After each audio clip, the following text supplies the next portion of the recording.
আজকের প্রথম প্রশ্নটি হলো ভারতের স্বাধীনতা দিবসে কে প্রথম অতিথি থাকেন? আপনাদের অপশান হলো এ প্রধানমন্ত্রী, বি রাষ্ট্রপতি, সি বিদেশি রাষ্ট্রপ্রধান, ডি প্রধান বিচারপতি।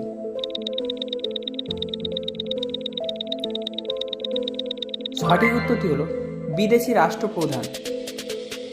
পরের প্রশ্নটি হলো স্বাধীনতা দিবসে প্রধানমন্ত্রী কোথা থেকে ভাষণ দেন? আপনাদের অপশান হলো এ সংসদ ভবন, বি লাল কেল্লা, সি রাষ্ট্রপতি ভবন, ডি ইন্ডিয়া গেট।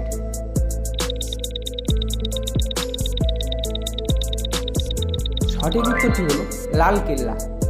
পরের প্রশ্নটি হলো ভারতের স্বাধীনতা আন্দোলনে আজাদ হিন্দ ফৌজ কে গঠন করেছিলেন?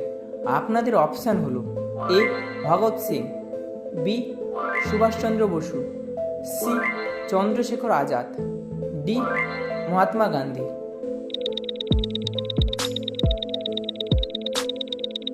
সঠিক উত্তরটি হলো সুভাষচন্দ্র বসু। পরের প্রশ্নটি হলো ভারতের জাতীয় গান কে রচনা করেছেন?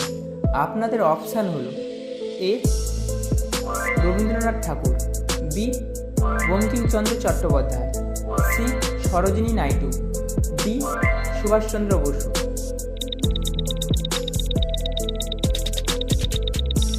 সঠিক উত্তরটি হলো বঙ্কিমচন্দ্র চট্টোপাধ্যায়।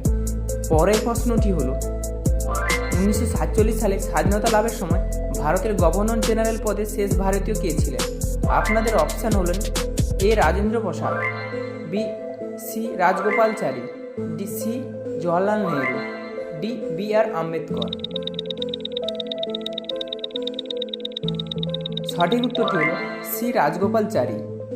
পরের প্রশ্নটি হলো ভারতের স্বাধীনতা আন্দোলনের সময় ইনকলাব জিন্দাবাদ স্লোগান কে জনপ্রিয় করেছিলেন? আপনাদের অপশান হলো A Bhagat Singh, B Mahatma Gandhi, C Subhash Chandra Bose, D Lala Lajpat রায়। সঠিক উত্তরটি হলো ভগৎ সিং। পরের প্রশ্নটি হলো ভারতের স্বাধীনতা দিবসের দিনে কোন দেশেও স্বাধীনতা লাভ করেছিল?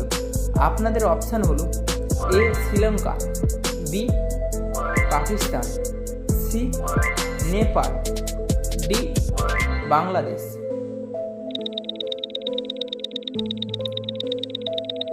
সঠিক উত্তরটি হলো পাকিস্তান। পরের প্রশ্নটি হলো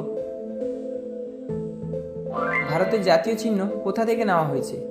আপনাদের অপশান হলো এ সাঁচি স্তূপ, বি অশোক স্তম্ভ, সি কুতুব মিনার, ডি অজন্তা গুহা।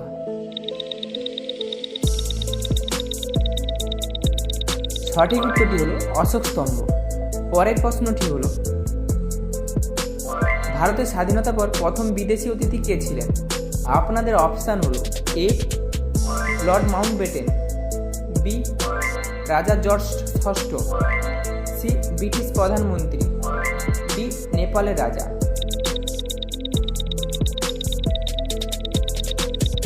সঠিক উত্তরটি হলো লর্ড মাউন্টব্যাটেন। পরের প্রশ্নটি হলো ভারতের স্বাধীনতা আন্দোলনের সময় দিল্লি চলো স্লোগানটি কে দিয়েছিলেন? আপনাদের অপশান হলো A Subhash Chandra Bose, B Mahatma Gandhi, C Bhagat Singh, D Lala Lajpat রায়। সঠিক উত্তরটি হলো সুভাষচন্দ্র বসু।